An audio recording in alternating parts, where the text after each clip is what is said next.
Then he calls the CFO, and the CFO comes over, and my manager was like, hey, Terrell was reviewing this, and he's not comfortable with this. And I was like, in my head, I'm thinking like, I didn't know you were going to say it like that.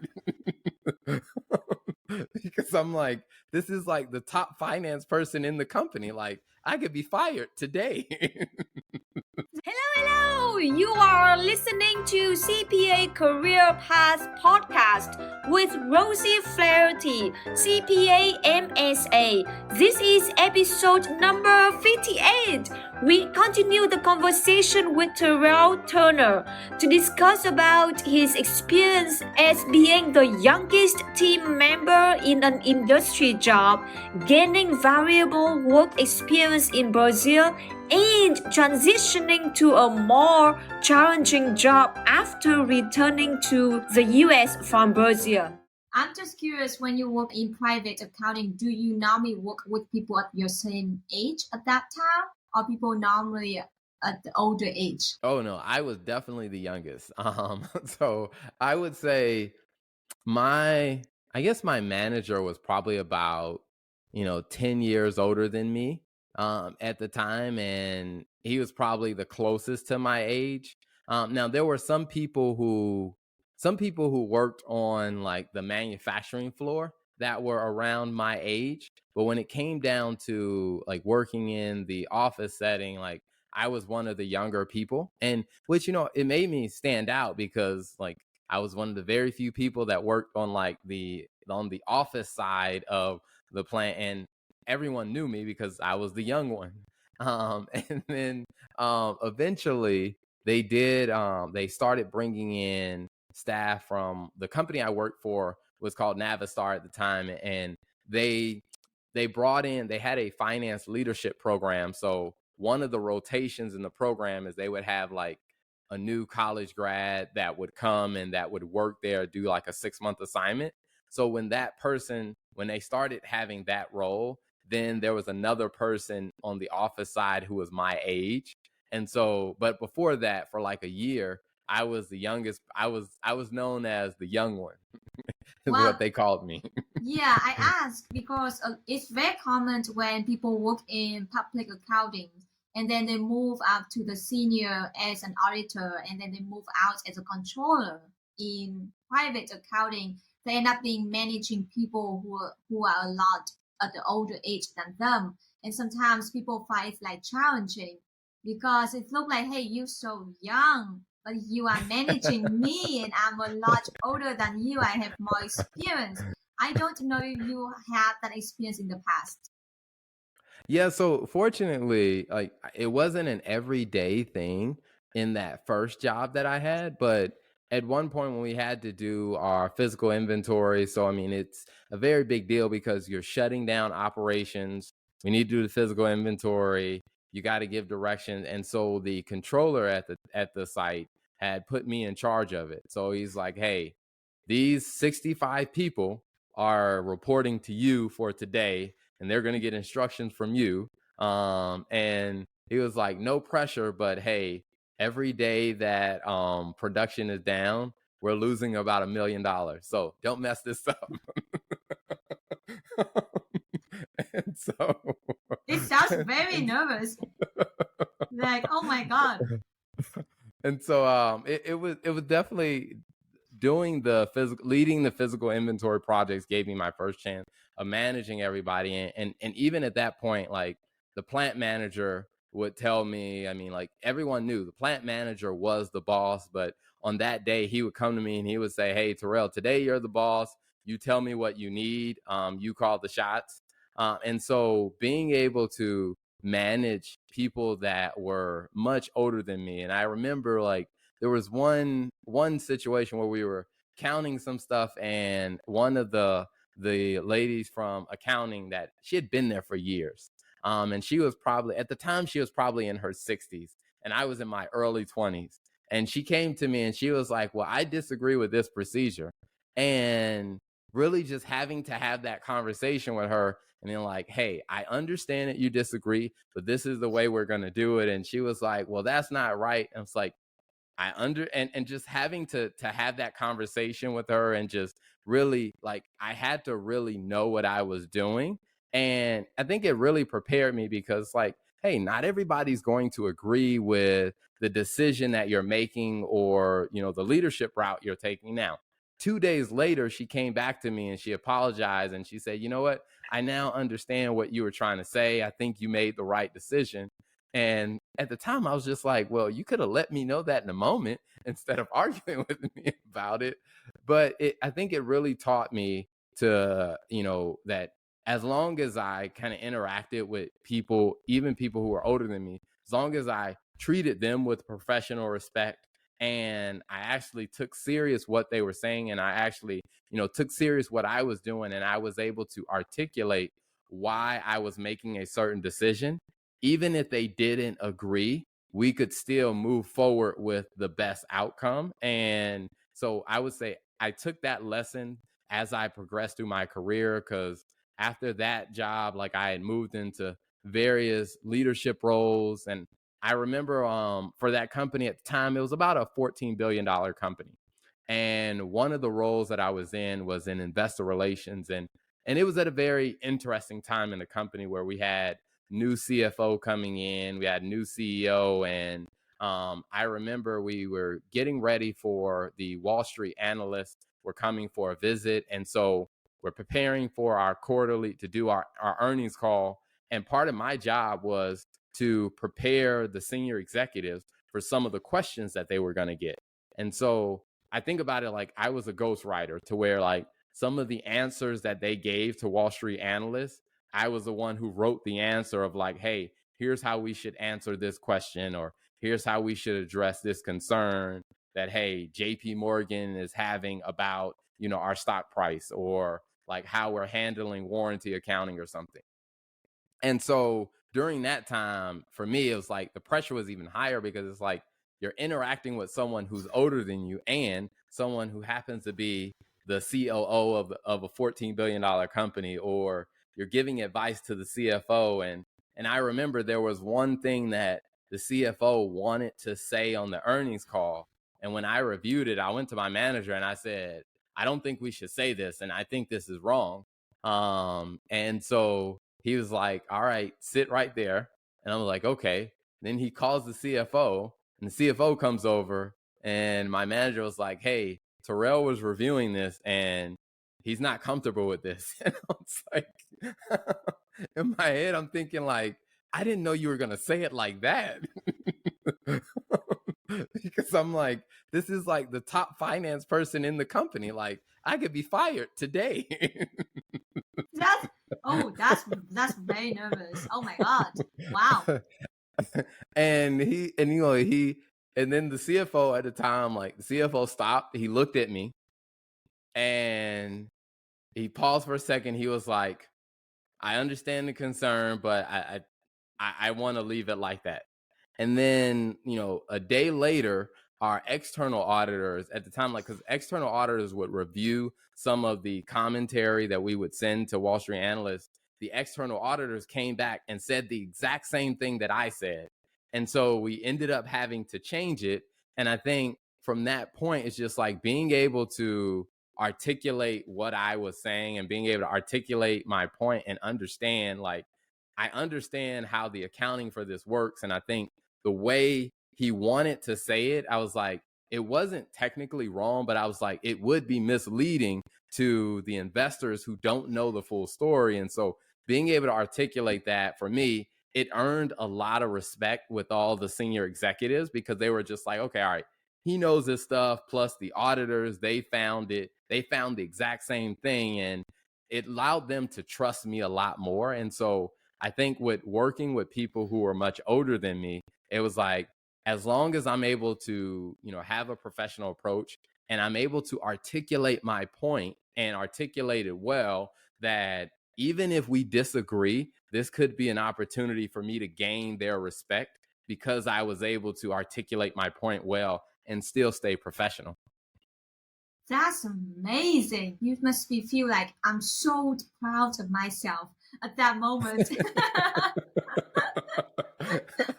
I will say, when after he left, that rest of the day, I was like, oh man, I'm gonna be fired. Like, just like I need to prepare myself, and then like say when the auditors came back, I'm like, I felt it was a sense of validation because it's like I was right. Like I saw it, I noticed it, and not only that, it's like I was more proud of myself of the fact that I actually brought it up because I could have just noticed it and just not said anything at all because I had a feeling it would agitate the CFO at the time because he was going through. I mean, there was a lot of stuff going on in the company. I had a feeling he would probably be bothered by it, but my job was like, hey, you guys put me in this role in investor relations to help make sure that our messaging is clear and in line with the being able to provide our investors with clear understanding about what's going on in the business. And I had to speak up, and so I think I was more proud of the fact that I'm just like, hey, despite the risk that this may be, is I have to speak up about this and bring this to their attention. And then, like I said, when he got on the earnings call and he changed what he said to my recommendation, I was like, I really felt like, all right, I've accomplished something. Yeah, I had some moments like that. And initially, I feel like I did something wrong. Just like you mentioned about initially, just like, oh my God, what do people think about me? I did this wrong. And then when come back that you were right, I have to admit that I felt pretty amazing.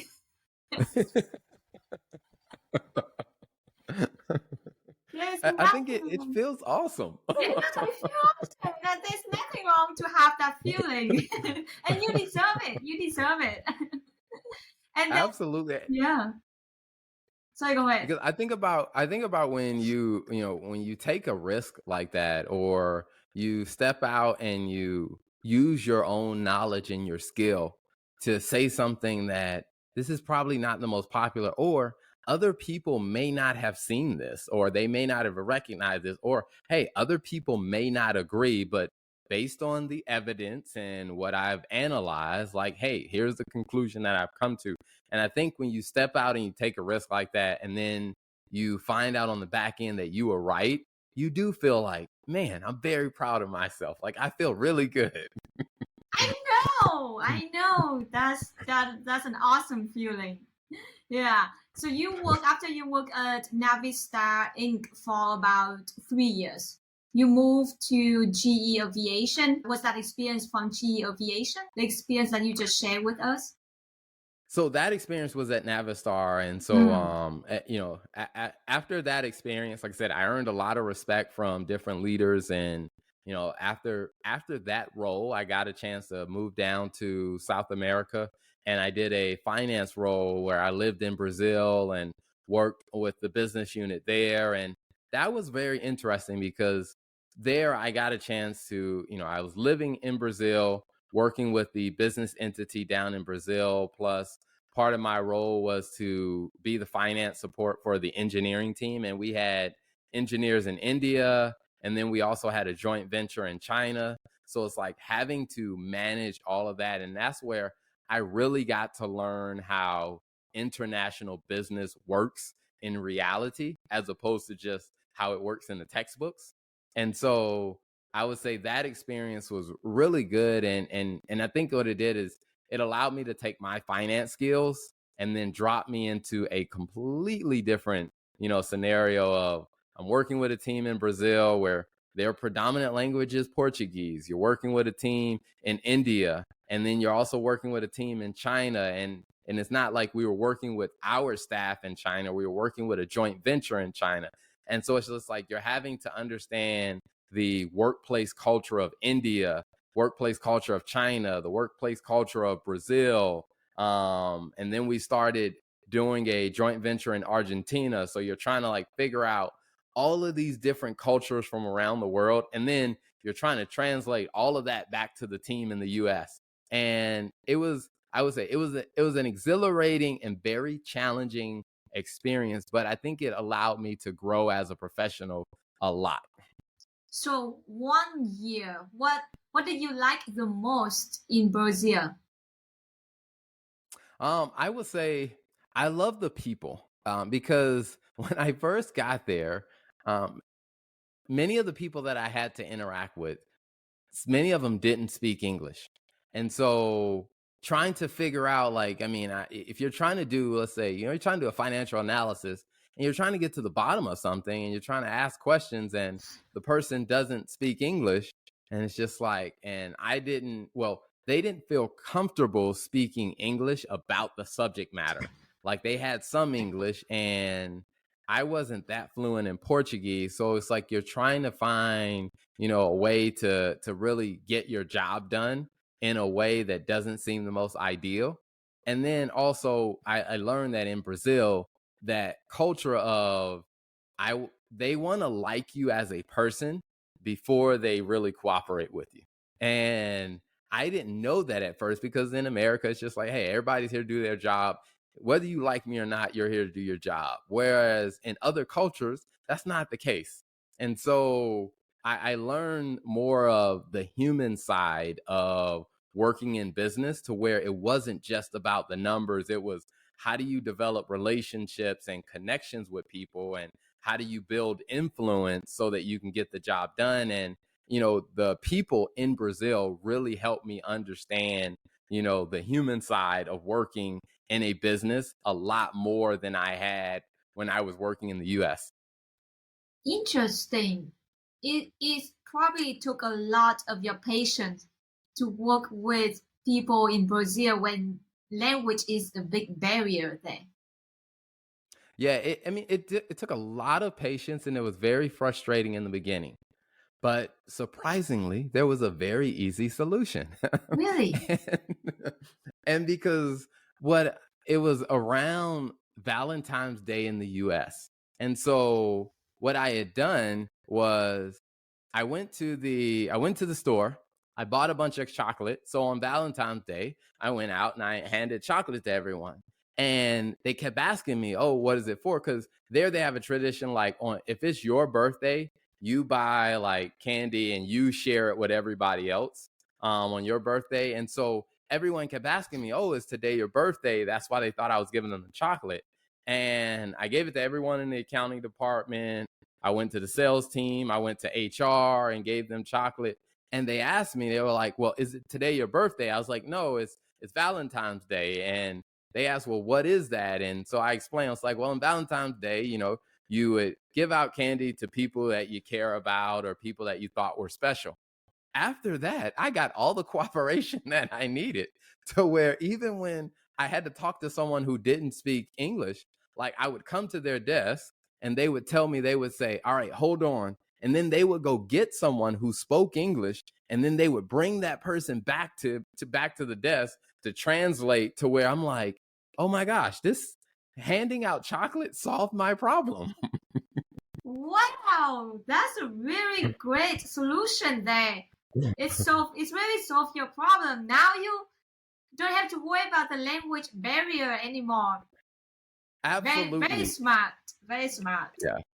It definitely, I mean, like I said, it really taught me to really take a step back and just look at, all right, let me just look at, developing relationships with people. And sometimes when you're developing connections and relationships with people, is that it really doesn't take that much to really connect with people. But when you really go that extra step in doing some of those small things, it can go a really, really long way. And I would say that's probably one of the biggest lessons that I took into now, running a business myself, of really having staff members, employees. It's just like, sometimes those little things are the huge game changers that really make, the relationship work a lot better. That's a great lesson there. If you take care of your people, they will take care of your business. Absolutely. Yeah. It's just like, all it took was a little bit of chocolate. I wish it applies to every cases. That would be amazing. That you just buy chocolate and then you can just get people attention and then get people, I would say, appreciation or like cooperation, oh, that would be awesome. That would be awesome. I would love that. I will go out and buy a lot of candies and chocolates. Oh my God. After you work in Brazil for a year, you move back to work at Navistar for only 3 months, and then you move to GE Aviation. What was the reason for that transition? So when I came back, the company was going through some significant changes, and they decided to change out some roles that they had. And so at the time, I was just like, okay, the company is changing roles, and the positions that I was interested in were no longer existed at the company because they were divesting certain parts of their business. And funny thing is, while I was in Brazil, I had ended up meeting a gentleman who worked at General Electric, and just kept in touch with him. And I reached out to him, told him what the situation was, and he was like, well, I'll check a GE to see if there are any open roles. And there was, because I was ready to go from just being on the finance team to actually leading a business unit, like being like the lead finance person in a smaller business. So General Electric had bought a business outside of Washington, D.C. And so I accepted the role of being the finance leader there, to where my job was to work with the plant manager, work with the sales leader, of really helping grow that business. So our goal was to increase the annual revenue by about 25 million a year. And at the time, the business was about doing about 30 million a year. And so our goal was to add about 25 million in revenue to the business. So we were pretty much going to about double it. And so I'm like, hey, I think this would be a great time for me to really utilize my skills and then just go to the next level of experience. And so I took the job, and it was the right opportunity for me to keep stretching myself in my career to get that next level of experience and exposure. I just try to think that if I were you, I just come back from Brazil and then work at the old company for 3 months as a supervisor job, and then going to take that business and increase literally almost 100% revenue. That's a lot of work and then a lot of risk. You must be so brave to take that jump. What motivates you to do that? Because it seems like it's a lot of pressure on your shoulder. Yeah, so one of the great things when I was working in Brazil is I got a chance to meet with the CFO, because the CFO of the Brazilian division was from the U.S. as well. And so I spent a good bit of time with him, and one of the things that he encouraged me, he said, Terrell, you're really good at what you do. It's time for you to really stretch yourself and do something bigger. And so when I came back, that was my focus on, like, all right, how do I stretch myself to do something bigger? And like I said, I always wanted to run a business at some point. And I was like, you know what? I think now is the time to really stretch myself to go bigger, because when I got back, the supervisor role that I took when I got back, it wasn't as challenging for me. And so I'm like, I wanted to take on a bigger challenge. And when I got the opportunity to, go to General Electric to be a finance leader, I'm like, this is the right challenge for me. And I will say it was a lot of pressure, and it was more than what I was used to. And one of the things that I loved about being in situations like that is like, hey, it's going to force you to grow, and it's going to help you grow, is being in that opportunity, taking on the challenge, figuring it out. Now, I will say is I had no idea that there was going to be way more growth than I anticipated, because when we were in the process of growing the business, we're doing a great job. And, the headquarters for General Electric was in Cincinnati. They were loving the work that I was doing. We were making great progress. And I remember we were in the process of negotiating like one of our largest contracts. And we were working with the plant manager. The production process was in place. We were ready to go. And then I was going to make a trip over to Europe to go visit one of our, our number one supplier. And I remember getting a call like one Monday morning, and I was getting dressed, about to head out for work, and like, hello. And immediately I knew who it was because my counterpart at the company in the UK had a very British accent. So it's like, I knew exactly who it was. And I was like, hey, how are you? I'm like, pretty early for her to be calling me. And so she was like, hey, I think you might have to cancel your trip. And I was like, well, why? And she said, well, last night we had a fire in the plant, and my first thought was like, is everybody okay? And she was like, yes, no one was in the building. It happened between second and first shift. I was like, okay, good. And I was like, well, how bad was it? And she was like, it was really bad. And later when she sent me pictures, like the entire factory was destroyed. So it was one of those things where now it's just like, wait, we're in the middle of negotiating our biggest contract, and our number one supplier just told us that their factory has been destroyed. They won't be back up and running for another 18 months. And so now we have to go back to our customer and figure out, how do we convince the customer to sign a 5-year contract? And at the same time, we're going to tell them, hey, we're not going to be able to sell you new products for the next 18 months, but we still think you should sign this contract. And so it was a lot of growth of learning, like how to negotiate, learning how to really be creative about really making business deals. And we figured out some strategies of being able to still secure the contract. Plus, we came up with a strategy of like customers that we had sold extra products to in the past. We went back and bought some of that back to them to satisfy this new customer. And then we created long-term agreements and said, hey, we will replenish your stock, as soon as the supply chain is up and running. And so it's like having to figure out a disaster recovery plan was not in the cards for me. But I mean, I stepped into the position, and it was a great opportunity to learn. And I will say it made me a much better business professional because of it. That's impressive. I'm just curious for that conversation that you had with the customer, right after you knew that the supplier got in the fire. Did you even disclose that information? How did that conversation go? Yeah, we disclosed it to him because I mean it was a U.S. military contract, so we definitely had to disclose it because I mean and that's where we really went into figuring out like what was the strategy that we would do, and like I said, working with the sales team, working with the production team, and we came up with a strategy of like a lot of times because we were making parts that went on to like the aircraft for the Air Force, and so what we said is that, hey, we really transformed the business model. In some respects, what we were able to do is we were able to have field mechanics at many of the major military bases to where, hey, they can repair some of it on site.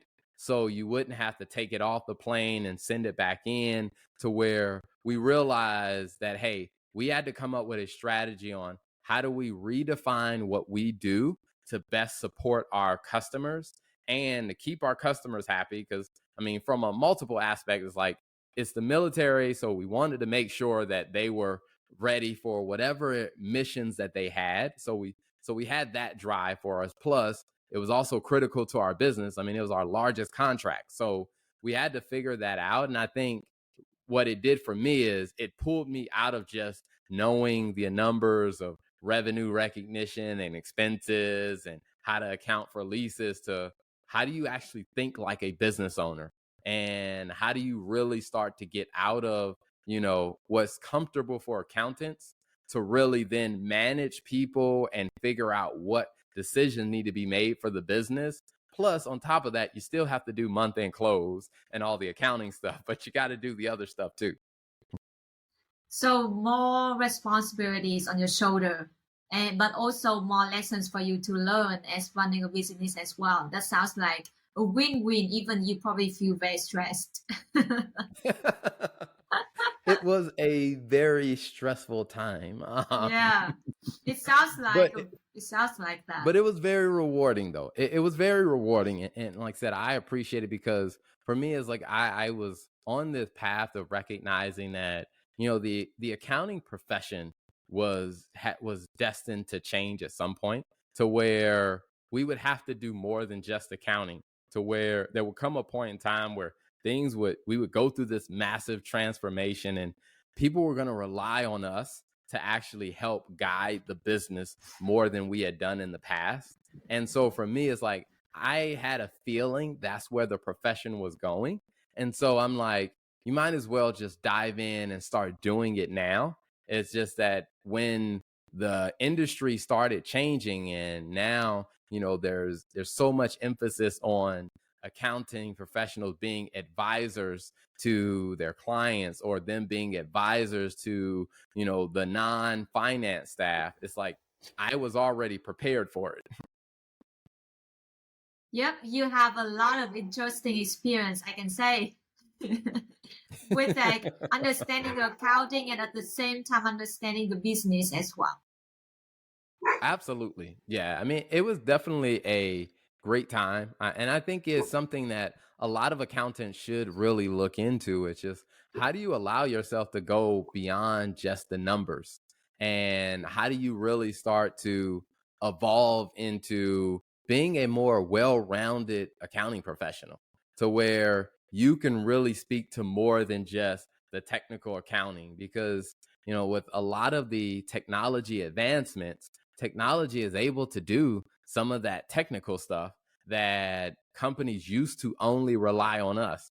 But now that technology is able to do some of that, then the question becomes like, hey, how do we still add value to the business if technology is able to do that? Or some companies that have looked to offshore some of their routine accounting functions. Well, for the people who are still here, it's like we still have to add value if we want our roles to still exist and have a place within the organization. And so I think is great for more accountants to really start to understand, like, what are the real business implications of the work that I'm doing, and how will this information get used to actually help the business and to help make decisions in the business. I love it. I feel like students, they just understand accounting from school, from college, is not enough. They need to also learn about business, also soft skills, also communications strategies. And you mentioned if something come up, just like that disaster fire just came up, you really don't know what could be what could be done if you didn't go through that situation. So I think that those are great tips for young professionals in this career.